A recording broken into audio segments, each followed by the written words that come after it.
Hey everyone, welcome back to Rally Caps. It's a podcast for artists, entrepreneurs, and everybody in between.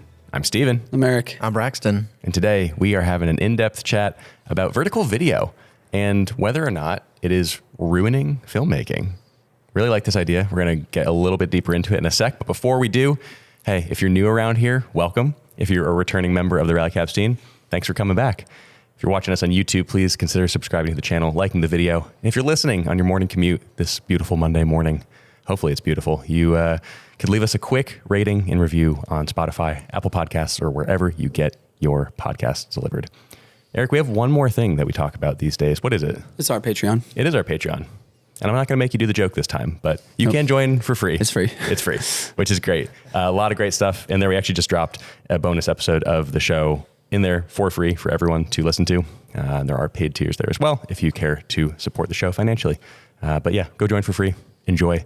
And let's talk about vertical video in episode 99. Way to go. Wow. Of Rally Caps, guys. Sorry, I missed the last two. 99. So close. So close. That's crazy. Yep. This is 99. Tomorrow we record 100. Tomorrow we record the 100th Are we going to episode. tell them what we're doing? Or is it a complete surprise? I think If it you- should be a surprise, but I gander to say that it's going to be a banger. If you want to know what it is, you can go sign up for the Patreon for free. Yes. And it is actually in there if you scroll back a little So you bit. don't have to pay for You it. don't have to Just pay to join know. for free. You can just join for free and you can know what we are doing for tomorrow. It's going to be very fun, good celebration, and a lot of great guest episodes already booked on the horizon. And then that'll release a week after you're hearing this one. Yes. Which I think is November. Something. It's in November, It's in November. That's for sure. and it's early in November. November 10th. That's it. It actually. Yep. Is it? Wow. It is. Not bad. You're, He's like, no, it is. You're It is. grinning in the way that says it's not. Because I run actually indie. it is actually the November. 11th. Oh, is it really? It actually no, is. no. Yes, it Sabrina's is. birthday's Monday. Nope. Check it. I run Indie Monumental on November 9th. This is going to- and that's Saturday. It's the 11th. Oh, because it's Monday. Yeah. I was thinking Sunday. Eric's Sorry. like, Steven, just let me have this. I was like, That's what I just said. I was like, Sabrina's birthday's Monday. It's November 11th. I was Yeah. arguing with with yourself. You were Spider-Man in that situation, but you were pointing both fingers at I yourself. just had Sunday in my head for some reason. I don't know why. So I'm just going to go ahead and say I was right. You can if you want. It's a podcast. So Yep. Almost. You brought a great topic today, Eric. Vertical video love this topic. and the potential of maybe how it's affecting, influencing, ruining, if you will, Yeah. filmmaking. What's the origin story behind this? Because I know you had a little chat with a buddy of ours kind of recently about it over the summer. And I'm forgetting who it was and Yep. what it was. You were, I'll Who give you was a it? hint. You were in a inflatable Oh, boat. yes. Okay. Yes. So I was talking to Sir. I think it's only one person. If you haven't seen Sir on YouTube, it's spelled Serr, Sergio. He's just such a talented young filmmaker. His YouTube channel is riddled with his short films. He's a super good colorist and Da Vinci. And when we found him, it was Los Angeles on Film. He did a 3-chapter Yes. series of going around Los Angeles and shooting. When was film that video photography. released? It's probably 3 years ago. Yeah, it feels Yeah. like it. It was very Quentin Tarantino kind of Yes. feeling for certain So, parts. In our close friend circle, he is really highly esteemed and regarded as a filmmaker, at least from the people we know, and we love him. He's such an awesome guy. But we were at the Camp Music Bed, and they had us interview each other on a tube while being pulled by a boat. It's an excellent idea. Yeah, it's really funny. It's very good. It was great. And it culminated in us hanging off the back and his shorts falling off, which was pretty funny. But on that interview, I asked him, do you think there'll ever be vertical cinemas? And if so, would you go to one? And he was like, absolutely not.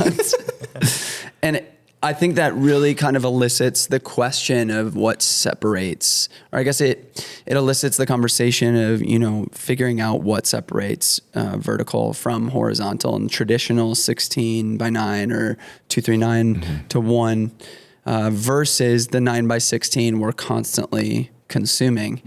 And in the format and size that we consume it in, because sure, vertical video might be the most popular way to consume motion picture, whatever, these days. It's not as large as what we're typically used to, even on a TV screen. Most of the time when we are watching horizontal video, sure, we might on our phone or our laptop or whatever. Even the laptop is larger than the phone, but then most of the time it's on a TV. And then to go even further, when we want to indulge in like real cinema, we go to the cinema and see a much, much larger screen. Yeah. So I think it's really interesting because so many people in the filmmaking and creative world are spending so much time and energy on vertical filmmaking. I think it makes sense to sit down and actually dissect like what's the purpose of that and what's the longevity of that, and is it something that any of us really want? Because it feels like the sentiment most of the time is that I do it because I have to. Yeah. And then, podcast is a great place to figure out, well, why do we feel that way? Definitely. Braxton has strong feelings. Absolutely. I know he does. Well, I always have strong Well, feelings. yeah. He doesn't have weak feelings about anything. Not really. Not usually. He's a strong baby boy. Okay. Okay, Dad. Sweet baby boy. How old are you Jacob. now? 19? I'm 24. Close enough. You just turned 24 in September. Yes, I did. Congratulations. You can almost rent a Vote. car Without paying an extra fee. an extra fee. It's the one last thing in life I have to look say forward vote? to. I think when it comes to vertical, I don't think we'll ever get to the point where we will have vertical cinemas and all that stuff. I think the display of video and how it's presented to an audience, there's always some sort of constraint, and that constraint is what implies what aspect ratio we're going to view it in. For phones, it became vertical because phones were vertical. That was the implication, the requirement of said video. At cinemas, it's the projector screen. Projector screen's rectangle. It's got to be displayed in rectangle. But the ultimate, last constraint to video is the human eyes. And I don't know if it's the last time you looked at someone. The human eyes are beside each other, not on top of each other. So we will always, as humans, be looking at things horizontally, not vertically. And because of that, I just don't think it ever makes sense to kind of change our entire world around vertical when we are naturally horizontal people. That's the reason why TV screens are vertical. That's why movie screens are, not vertical, horizontal. That's why everything else you see around you for the most part is horizontal, is because we see the world in horizontal. I do think that there are probably more interesting ways in which vertical will continue to evolve. We were kind of talking about this off pod earlier, but especially recently, cinema's been in a very weird place, and I follow cinema pretty closely. And, especially if anyone who else follows cinema pretty closely, budgets have been weird, studios have been weird. We've kind of gone through the last few years where it's very hard to get things greenlit, and it's very hard to, kind of just put something out in the space. And so people have been, if anything, it's made people experiment even harder because everyone's kind of looking for that home run and is kind of looking for that thing that kind of excels them forward. Gone are the days where you could put out a somewhat okay project and that would get you something else to work on. That would get you the green light to get your next film made. Yeah, sure. Because the pool was so much smaller. Yeah. Now you have to knock it out on your first try or you're kind of done for the most part, unless you're a very well-established director. So we've seen, interesting ideas like Agro Drift, which was a film shot entirely in infrared by the director, who I believe it's the same director who made Spring Breakers. I don't know if you remember that film. Yes, it the was. A24 film that came out a few years ago. Yep. We've also seen some other interesting ideas. Lorgos Lanthimos, the guy who made Poor Things, also came out with a film not that long ago. And I actually think this kind of goes hand in hand with another idea we talked about, but his film Kind of Kindness, it's kind of like a smaller release than Poor Things. Yeah. But it was like a triptych kind of film in a sense that it had 3 chapters and 3 different stories going on simultaneously, and they kind of weaved in and out. So we see people experimenting with things like that. We also talked about Hardcore Henry, the movie that was shot POV. And I think there's a world in which people will start to experiment with vertical video in cinema. I don't think it would just be a straight up vertical film because there's just no way to distribute that. Right. You have to have the infrastructure. You have to have the infrastructure for it, you know. But I could see things like the particular idea I brought up is that at a vertical cinema, at a particular aspect ratio, you could technically fit 3 simultaneous vertical videos at the same time. Like if you're distributing in typical 16:9, you could fit 3 9:16s in that frame. Right. And then you could have this interesting thing where, you know, on one side, this is happening, on this side, this is happening. And they kind of like bounce back and forth. They don't necessarily have to be going at the same time. But it's as niche, if not more niche than a 3D theater. And all like that. we could definitely see those things. I think what's more plausible, though, is we'll see it in the content creation space, where I think it's very possible that we'll see vertical sensors before long. Like, Yeah. I mean, we are seeing that kind of take shape in the marketing behind cameras, at least. Yes. I mean, the Like Fuji the thread mounts. Yeah, well, the Fuji XM5 was just, the thread mounts is a good example on the C70, but the Fuji XM5 was released recently, and one of the big selling points on it was like, oh, this has a 6.2K open gate sensor that you can just record vertically on specific, like there's a mode where you don't have to turn the camera at all. Yeah. It's just a big resolution sensor, and it just crops in automatically. Yeah. And You just we'll put the shoot lines on vertical. that. That's why we've seen a screen. big open gate push from manufacturers like Right. Fujifilm, Yeah. Panasonic, et cetera, is for that. And I could see where open gate's just like more versatile. Yeah. But at the same time, I could see, because like it's been very obvious that camera companies have been very willing to make fairly niche cameras specifically for content creators. Sure. Like a pretty good example is the Lumix S9 that came out not that long ago. Yeah. Y'all remember me complaining about it because it didn't have an EVF.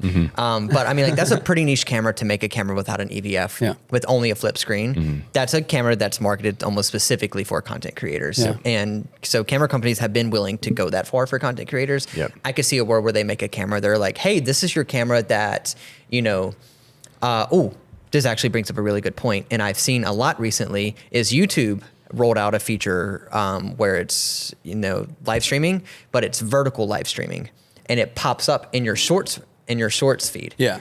Okay. And so it's just like TikTok then. it's like TikTok, and it shows up live, Or Instagram but you Live. can do that. I've seen, because I follow a certain podcast, this is an NBA podcast, but they will do 2 simultaneous live streams, one horizontal and one vertical. Yeah. And Interesting. they'll distribute it through 2 different channels. Yeah. I could see a world in which we're making live stream cameras Yeah. with vertical sensors made specifically for that as that evolves. I think that's definitely a real thing. Or even like, you know, making the layout in a camera more vertical friendly as well. It's so interesting in that regard though, because that's definitely way on the other side of the spectrum from, you know, filmmaking in the sense we're talking of storytelling, cinema, Right. you know, but I also think about the condition of the person watching and viewing in that moment, especially if you're live streaming with vertical, they're in the mindset already of next. So I feel like it'd be so hard to stop that person. They'd have to be so interested in the topic to then do that. But to go back into why vertical or why I guess horizontal is so much more advantageous to storytelling is, the whole perspective. I love that you bring up our eyes being beside each other because of how much more immersive a horizontal landscape is versus a vertical one, and how that will inherently make the viewer get sucked into the story so much more. I feel like that's a very difficult thing to do vertically with systematically how you're formatting it. And we are also so conditioned now to believe that a short form video is in vertical and it's not necessarily horizontal. Yeah. And so I am interested to think, you know, in thinking where and how could someone break that mold and actually make something of length that's vertical. But then the question becomes, where do you even put that? Yeah. Because these platforms have parameters on the time limit for what you can do vertically. Yeah. And then, really the only place you're expecting people to watch that is then on their phones. And that sounds personally to me like total brain mush to stare at your phone like Right. that for like an hour and 45 minutes. Crazy. Like that feels insane. Yeah. To have to hold it. Yeah. And it's such a small screen too. Right. I could see maybe a world where there's something like Braxton's monitor. You have it like on a VESA arm mount and you flip the entire monitor that way. But even then, that just doesn't seem nearly as satisfying. The infrastructure is just not there. Yeah. And again, like going back, I just think that like the physical restraints on the human body also just like do not lend itself to that. I mean, even if you want to go even more granular, you can turn your neck more this way than you can this way. So like when you're going to look on a screen and you want to talk about an immersive experience, people aren't like, people can't, you know, look like, if you ever been into like a 70 mil IMAX theater, it's the most surreal thing you've ever been in. And you have to look all the way to see all four corners of the frame. And you can't do that if it's vertical, you know? I mean, IMAX is pretty square for the most part, but still, like, I just don't see the infrastructure and or the physical criteria to be there. Yeah. I feel like, so to maybe segue into the, you know, whether or not we can make like a feature vertical versus horizontal, like if it's even viable vertical, and more into the philosophical component of it. Like, is it ruining our brains to be consuming so much vertical stuff? Is it changing our ideas and shaping our visions as artists too much into one direction because we do feel that need to feed a content machine? Because that feels like the pretty like easiest way to describe the two. Is like, if it's horizontal, most of the time there's more room to actually make something like a feature film. There's room for that narrative storytelling. There's quote unquote content there too, but that is the de facto way to create something meaningful, long form. And then vertical feels like almost all the time it is capital C content. Like that is the reason why you make it. It's the trailer for the bigger thing. It's the thing that gets you to stay on TikTok for hours on end. Ad. It's all of that. And so I'd be curious to kind of, I guess, like dissect that a little bit more and unpack the implications of so much stuff being vertical and where that leaves us trying to still promote horizontal 16 by 9, 2:3:5:1 media. I think it goes back to the prompt, or I guess the title of the episode, which I don't know if we've landed on, but like, is it ruining filmmaking? And so we have to define what we mean by filmmaking there. And obviously we're coming from a perspective of being filmmakers in some capacity, whether that's, you know, YouTube filmmakers, wedding filmmakers, documentary filmmakers. We've dabbled in a lot of that stuff. We DP'd a feature, you know, so Braxton's done a ton of commercial work. We've done 2 features now. So it feels like we've touched on a lot of different genres within the filmmaking world. By no means are, you know, like top of the line in those niches, but having that experience definitely makes you question a lot of these things, because you see other people who have expressed that they want to do something like that, but are really going after the vertical short form game. And so the question is like, is that a means to an end? Sure. Is that brand building? And that's all it's doing, so that eventually when you make the big thing that you have an audience to do it. I think that's a perfectly reasonable thing to do. Totally. If you're making things of substance in vertical format along the way to build an audience so that eventually you make something of impact at longer length, that these people are really interested in, like what are they going to make that is 90 minutes long versus the minute I normally see of them. But the nature of that is, as well, is that people don't, on the viewing side, don't tend to follow people very closely in the vertical format. It's so much more apparent that people want to follow somebody on YouTube because they stick with them for 12 to 15 minutes and get to know who they are, the timbre of their voice and how they, you know, their personality is, versus the algorithm feeding you what you're going to see next. And then maybe every once in a while you see that one person that you really like, and that's the game that they're playing, is a volume game, which is so antithetical to that end that they're talking about, is that long form thing. But in today's world, you're not building based on the connections you have in the industry, in the studio that's going to hire you to be the director to make this feature that's incredibly successful. You are building this brand, you know, where you're responsible for all of the building, Yep. so that you might get, you know, 1/100th of the hit that the Hollywood thing gets. Yeah. There's a word salad, but Yeah. No, there's a lot to unpack there. Go for it. I don't think it's tough. I don't think it will directly ruin filmmaking, and it definitely will not ruin cinema. I don't think, because I look at filmmaking as just like the whole thing of commercial cinema, all the stuff. Cinema is cinema, movie making. I do think it will indirectly, though, by ruining the filmmakers.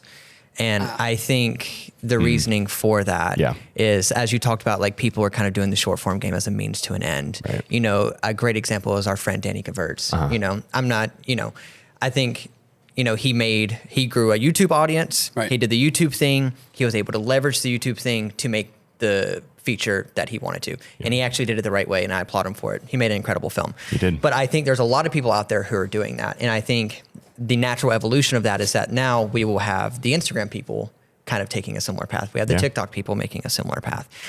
And I think the problem for that is that vertical in and of itself kind of skips a crucial step when it comes to at least directing. I only really speak for directing because that's what I did in the commercial world. Blocking and composition is a huge part of directing. Yeah. And there's like directors build an entire aesthetic philosophy around blocking and, you know, all that stuff. Wes Anderson is like the epitome of that. Wes Anderson is not Wes Anderson without blocking and composition. without And horizontal format. without horizontal Like, format. I can't even fathom.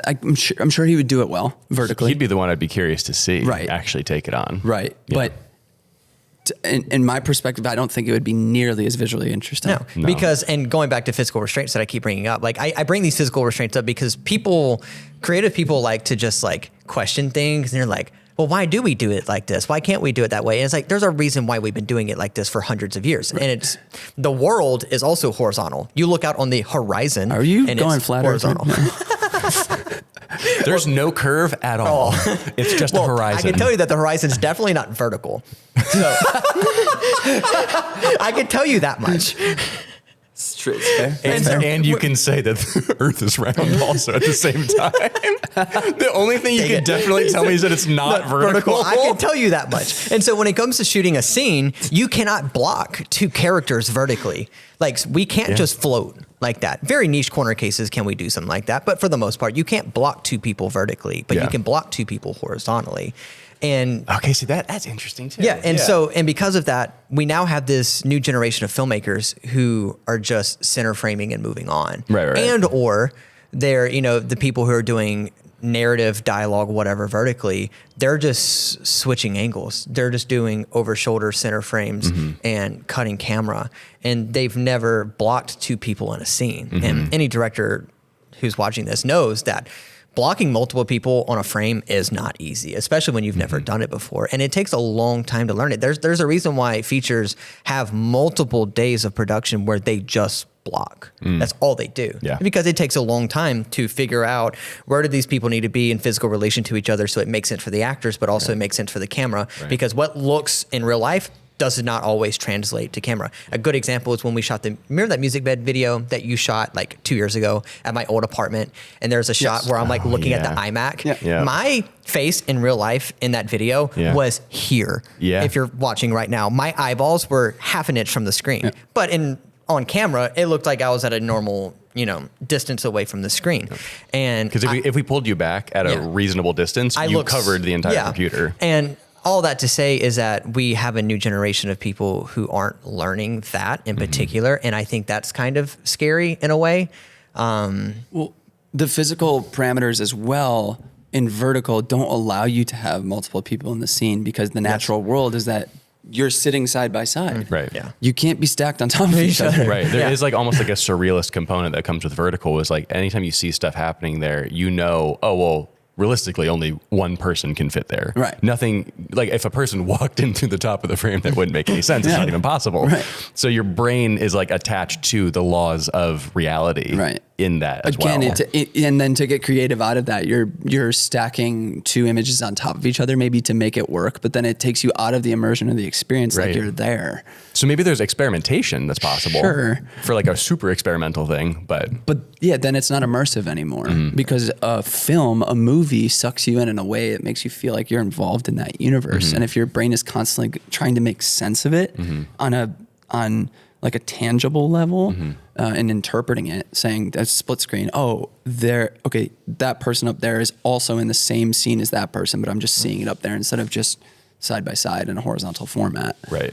And I think it always comes back to what the audience wants. And I'm willing to take a bet that for at least for the next foreseeable future, and if not all time, the audience will always want immersion over anything. That's Right. why we go to the cinema. Exactly. That's why when you were 6 years old and you were watching Superman, you loved it so much is because you felt like you were there with Superman. You know, you felt like you were a part of that movie. I'm 24 years old and I still want to feel like that when I go to the cinema, you know, and I just do not think that that's compatible with vertical. Right. I think it'll always be a horizontal format because you can feel like you're there, you know, especially when you go see something in IMAX and that screen just like wraps around you, you know, or places like, have you ever been to Disney World Soarin'? Yeah. You know, you Yeah. were just Oh, recently yeah. there. Like, that's why that ride is so sick. It's because you feel like you're there insane. It's and true. it wraps around you and the screen fills up your entire view. And literally vertical just like cannot do that. Mm-hmm. It would have to be so large where it would take up this part of your peripheral view. I mean, again, physical restraints. Our peripheral view goes this way, not this way.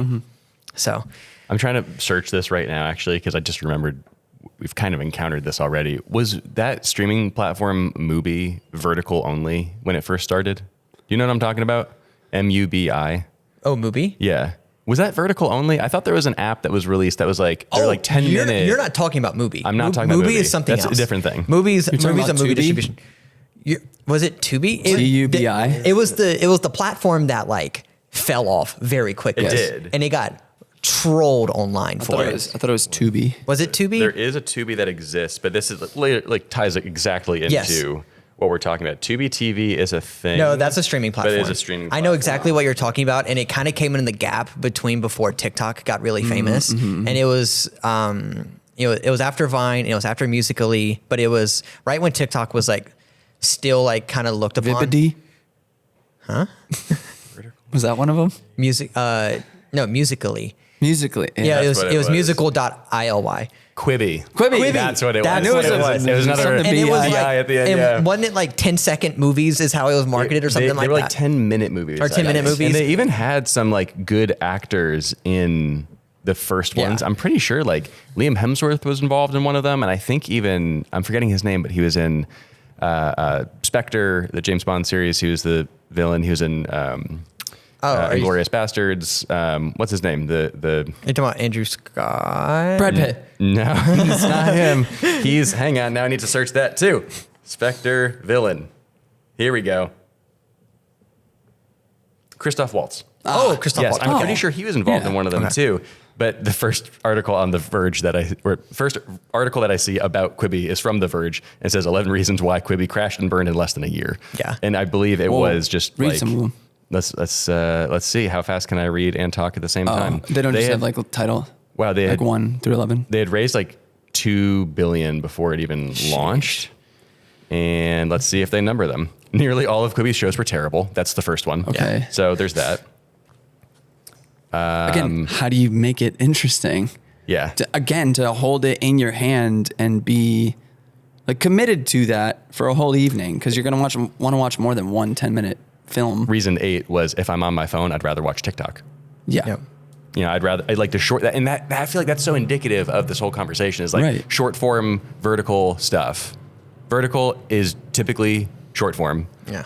Almost exclusively Okay. short form, and short form is kind of intended to be ingested in like anywhere from 5 second to Right. 3 minute chunks at most. The irony of that is everyone grabs it to go, let me get this quick hit. And then you're on it for an hour and a half. Right, just watching. And you said like, oh, that sounds miserable to hold your phone for that long or whatever.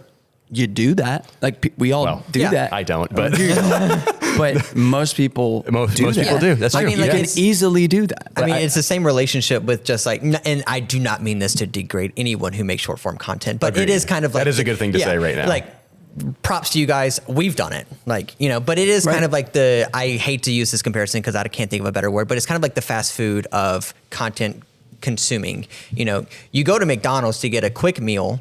You always end up eating more than what you probably should. Yeah. But you go there to get a Big Mac. You do not go to McDonald's to get a salad. You don't go to McDonald's to get, you know, a gourmet steak. And cinema is salad.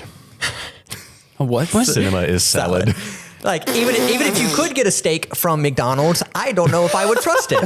Truth be told. It would be $7, so that's alarming. Just like, you know, I wouldn't really want a vertical feature because I also really wouldn't trust it, you know? But I go to the cinema to have a 3-hour experience that changes my life.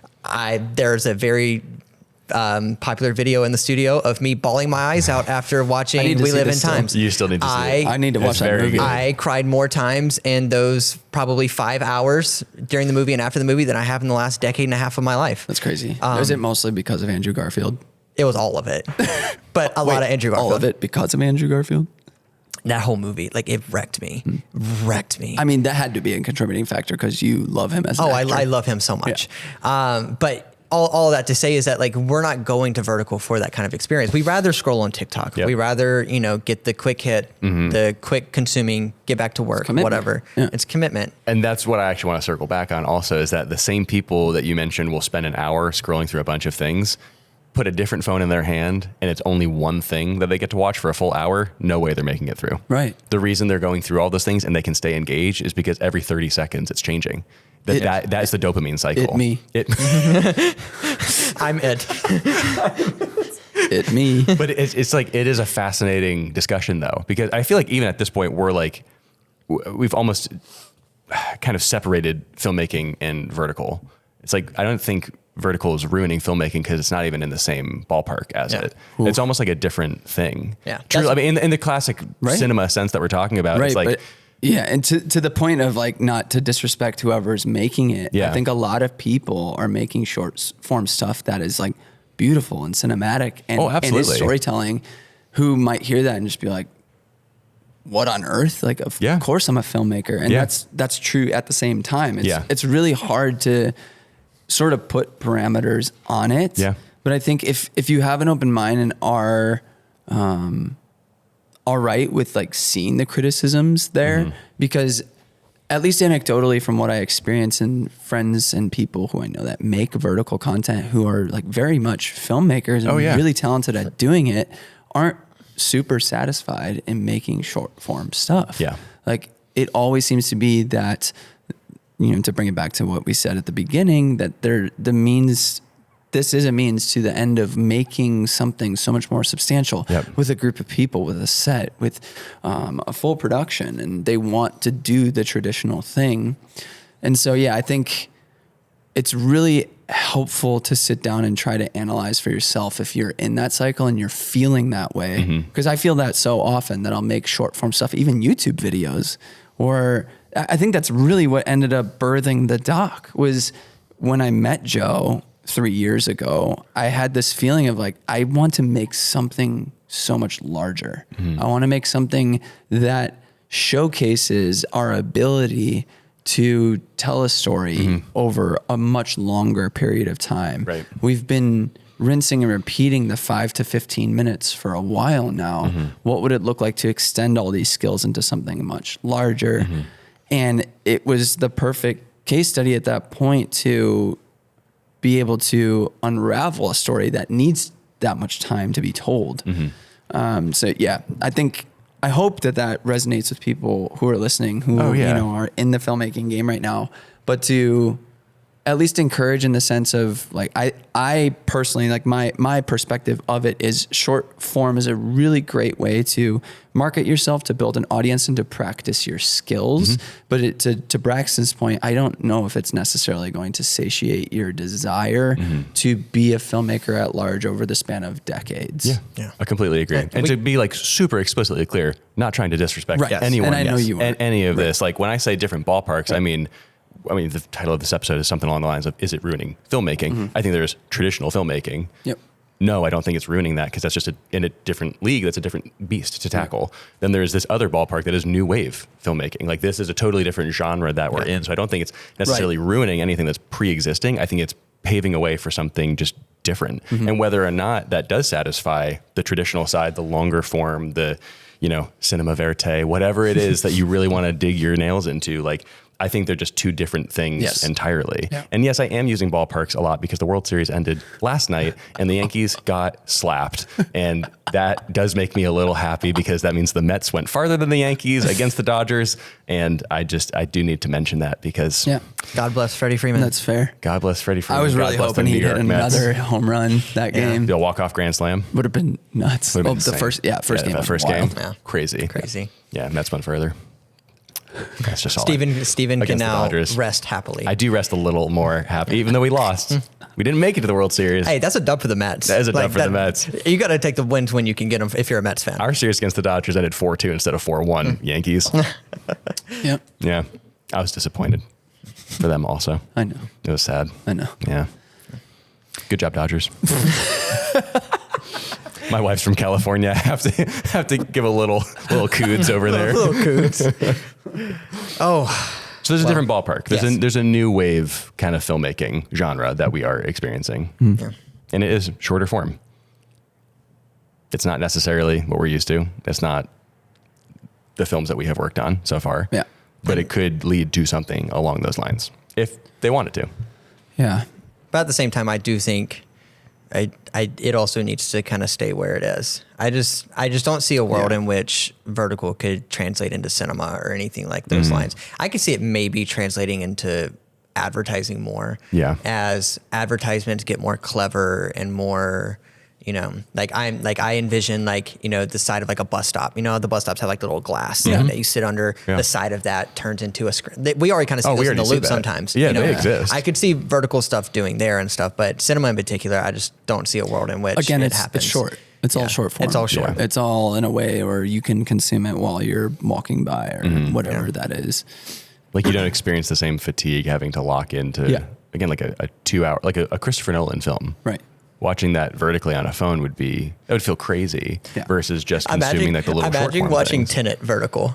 Oh my You really God. wouldn't know what's going on. You then. literally can't block a movie like that out. Have you seen that Instagram account that changes classic movies? They do into the AI vertical? thing where they verticalize it. It's pretty amazing, actually. No. Yeah, like they'll set it to the same song. It's that really nostalgic, like makes you feel everything song.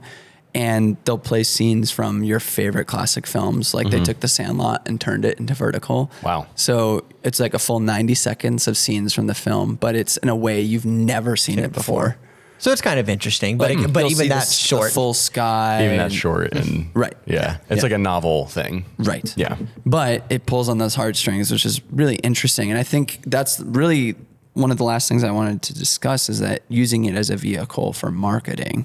Oh yeah. Whatever your art form is or whatever you're selling as a business, it's like that you can't shy away from that being a skill as well, because I think lots of filmmakers are dependent on making stuff like this too. In the same way, it's not, maybe you're not necessarily building a brand for yourself so that you can showcase a movie, but rather you're building a business that relies on vertical video to sell a product, to bankroll whatever that project is eventually. And you're doing it in a way that's not building your own personal brand, but then you have a budget enough to go the route of going with a studio or getting the right distribution model afterwards because you have enough money now. And I think all that's reasonable as well. It's just the matter of it's hard.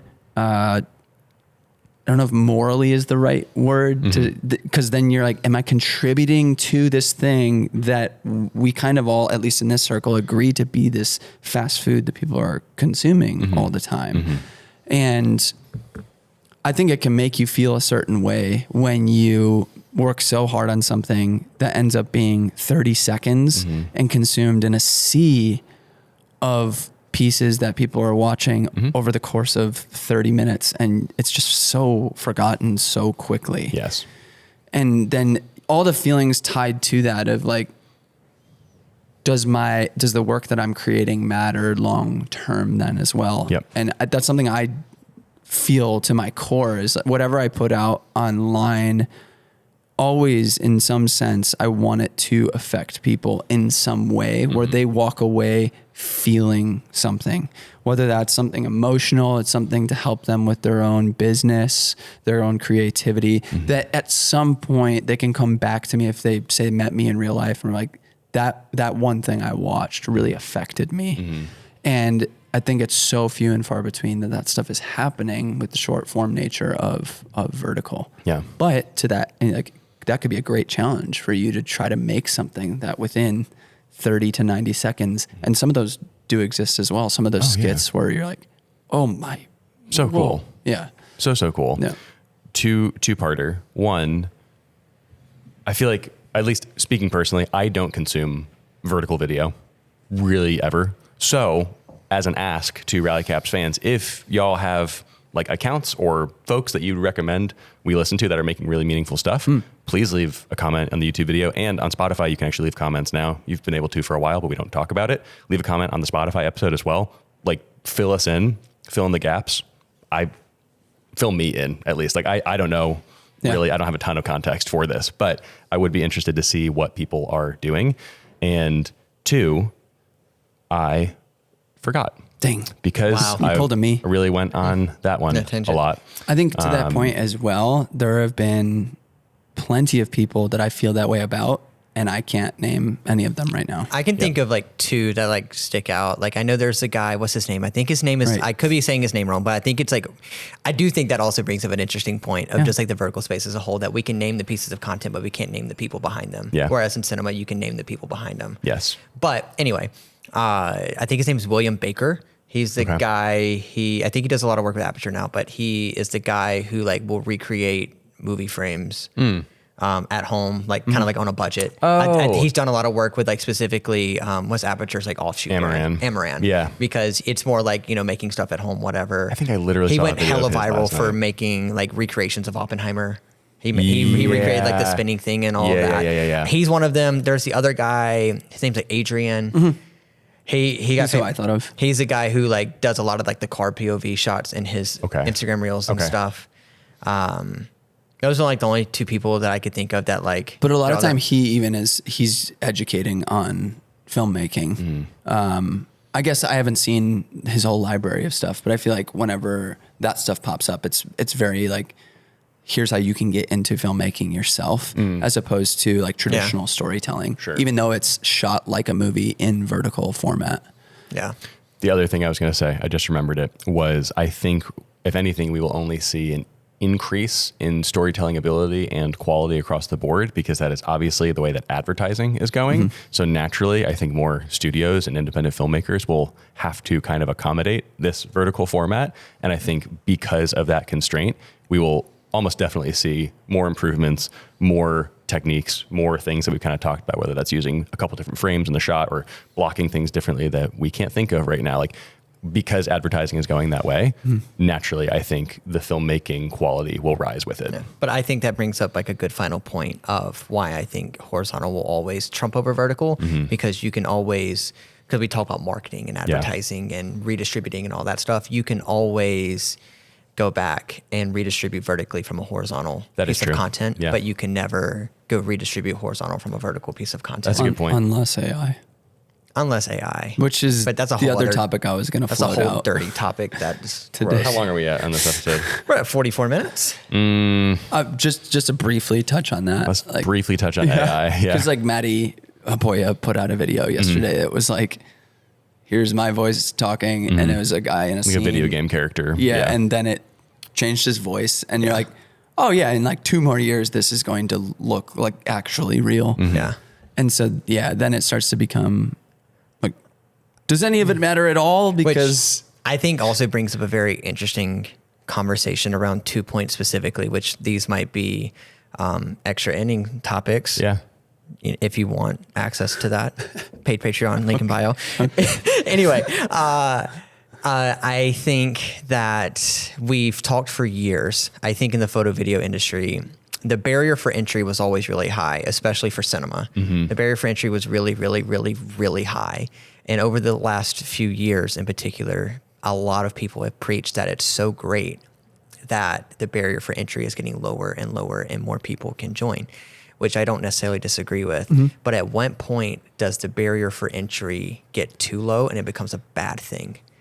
Including things like AI. Yeah. Like The volume just becomes out of control. I love the quote. I forget what movie it was. Is it Planet of the Apes? I can't remember. Where they were so caught up in asking if they could that they never stopped and asked if they should.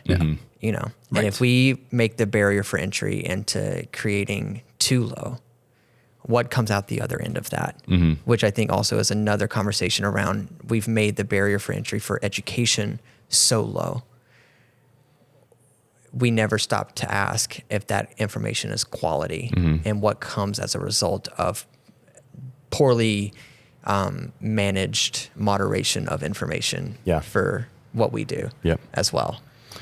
I don't mind the barrier being low. And I've thought about this actually a lot in regards to the smartphone versus professional photographer argument that I think a lot of us have heard, especially being wedding photographers for so long, because you always have that uncle that comes up and says like, oh, you know, Canon or Nikon? Canon or Nikon, or you're going to be out of a job. These things are getting pretty good.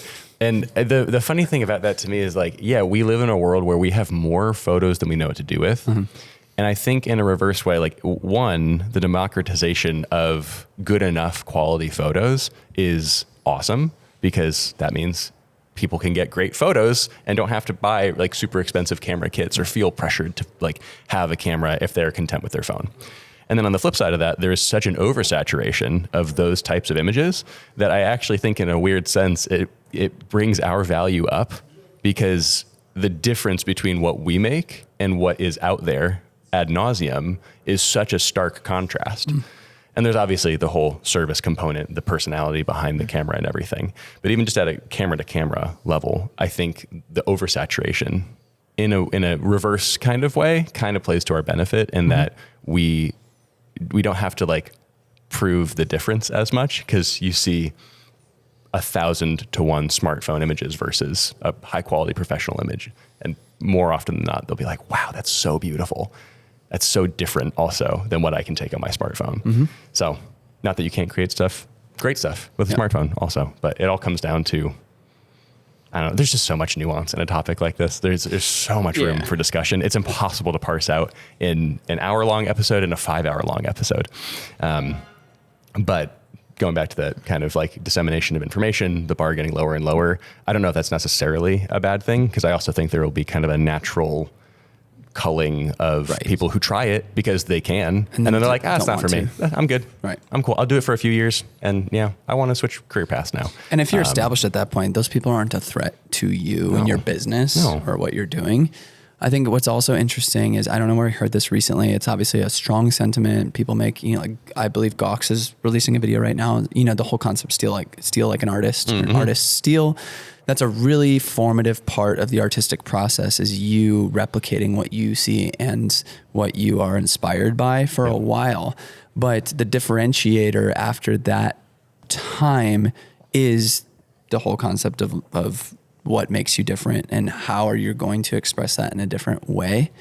And when the pool is so large, it actually becomes really easy with a diverse skill set as a filmmaker to look at whatever is at volume and is popular, to look at that and say, I'm not going to replicate that now.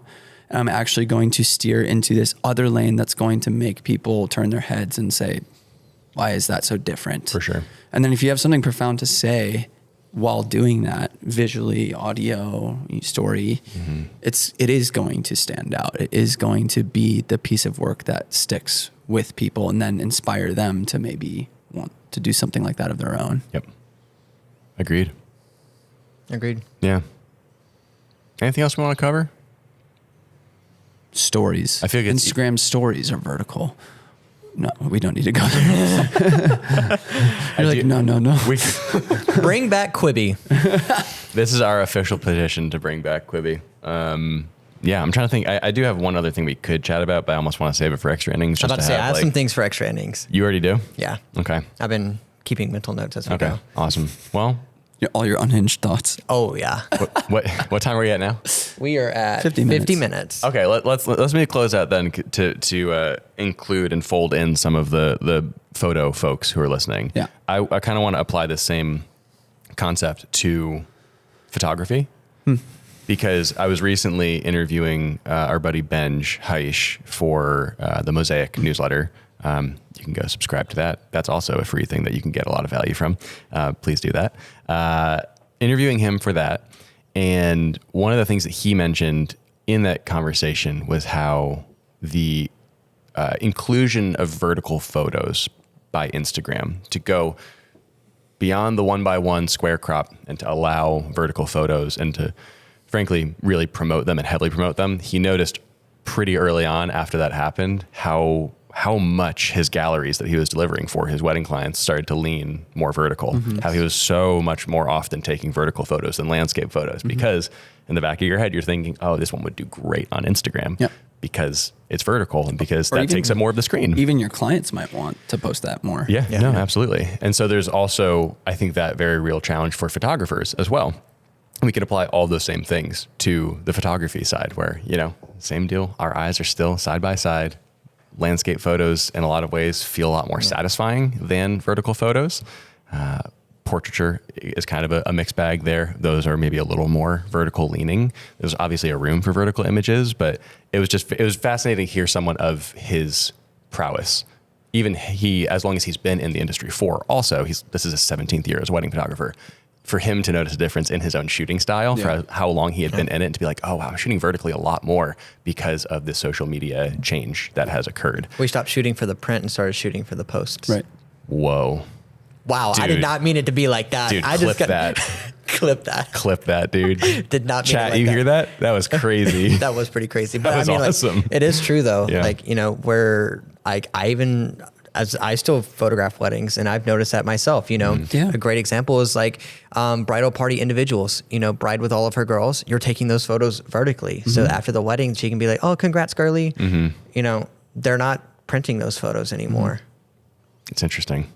But, and recently I got a monitor and going through a whole Lightroom catalog where I did shoot a good amount of horizontal images. It feels so good to press Command F and see it. full screen, I do baby. that all the time. Like on my big 32-inch monitor, I'll hit Command F in Lightroom and just kind of live in a photo for a little bit. Because it's really when you start to, those moments is when you start to appreciate the technology that we're using now. Yeah. Like the amount of detail in those images, I'm just like, it's so often that I'm looking at this on a smaller screen and lower resolution, and to see it in that way, you're just like, and then to see it in print, if it actually does get to print and you do get to see it, that's a whole other conversation. There's a whole conversation about shooting film in that regard. Yeah, but it doesn't discredit the value that the vertical photos bring, because maybe those photos wouldn't have been shared at all. And then that work isn't shared at large with their family and friends. And so if the photo needs to be vertical for that to happen, I don't think it's a bad thing. Yeah. No, not at all. That's the world we live in right now. I think so many people crave the nostalgia of shooting with a camcorder now. And you're just like, well, we took that for granted when we were kids. We're just like, yeah, it's whatever. It's a video camera, But, I think so much of our iPhone videos, iPhone photos, whether they're dumpy and crappy and the highlights are blown and it's in vertical or whatever, 20 years from now, we're going to look at these images and just be like, wow, that was an era. Yeah. Like, that is our camcorder. That is the iPhone photos. That is, those are our Polaroids, whatever. Me and Emma have had this conversation before that a lot of our home videos are going to be Snapchat memories. Yeah. Yeah. And that's awesome. Yeah. Like, I'm sorry, that's really cool. That's different. It's different. Yeah, for sure. And you could crap on it now. People might have been think about the first digital cameras. People are crapping on them because oh, these aren't film. We can go to Walgreens to print them in the same way, blah, blah, blah, blah. But, it's like if they're being captured and you can still look back at them, I think that's the biggest thing. Which I think is the most important thing. Yeah. As someone who craps on iPhones a lot, I still think that the documentation of life is more important than the medium that is captured on. Okay, and trust me, guys, when you have kids that are in the 7 to 10 range and you look back at videos of them at 3, it is the most heartwarming, heart-melting, crazy. I don't care what format it's in. You're just like, he used to look like that? He used to talk like that? Like it's crazy. Yeah. And so the sentimentality more than anything, I think is what's so important. Oh yeah. Yeah. Yeah. Yeah. Okay. Wow. Heard, chef. Heard, chef. Yeah. Well, that's a differentiating factor. I think it's like if you want to make vertical video, like put some heart into it, maybe, Yeah. and see what happens. Yeah. Yeah. I mean, I sure hope that's the case. Yeah. I'd love to look back on them fondly. That's amazing. I think the democratization, again, of just image making and the quality that you can get from a phone is one of the coolest things to ever happen to photography. Yeah. Yes. Because it gives everybody equal power to, well, everybody who can get a smartphone, equal power to do something really cool without having to invest in a whole camera that you end up leaving in a dusty box in your closet because you decided it wasn't for you. Right. Cool. Wow. That was a good ep. Good stuff. Yeah, it was very good. Wow. I have so many more thoughts to share in extra Same. innings. I'm really excited about that. If you want to hear extra innings, sign up on our Patreon for free and then maybe consider upgrading to a paid tier to check out all those episodes. We're doing them weekly. Yeah, some of the extra alongside innings are these. just available in the free. Yeah, I mean, the one that we dropped this week is free for everyone. So at minimum, just go sign up, check it out, and you already have a bonus episode of a podcast from Rally Caps. Extra innings, totally free to watch and enjoy. So beyond that, thanks for being here. If you haven't already, subscribe to the YouTube channel, like the video, leave a comment down below with some of your favorite vertical creators because, again, me personally, speaking out of my butt here, would love to find some other genuinely talented people that are doing this because it's just not my wheelhouse. And if you're listening on Spotify, Apple Podcasts, any podcast streaming device, please leave a rating and a review. It really helps push the show out to more and more people who would enjoy conversations like this. Cool. Bye. Peace. Goodbye. Guys, next week is episode 100.